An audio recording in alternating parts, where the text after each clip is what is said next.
You're out of puppy food. You just give your puppy adult dog food instead?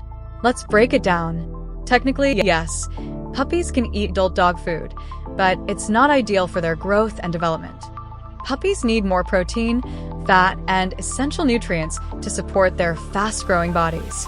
Adult food doesn't provide enough. A few bites won't hurt, but long-term feeding can cause slow growth, weak bones, and energy loss due to missing nutrients. Most puppies should stay on puppy food until 12 to 18 months depending on their breed. Small breeds switch earlier, while large breeds need extra time. So, can puppies eat adult dog food? Not the best idea. Stick to puppy food for a healthy, happy pup. Want more puppy care tips? Like and subscribe for more. Like and subscribe for more puppy tips.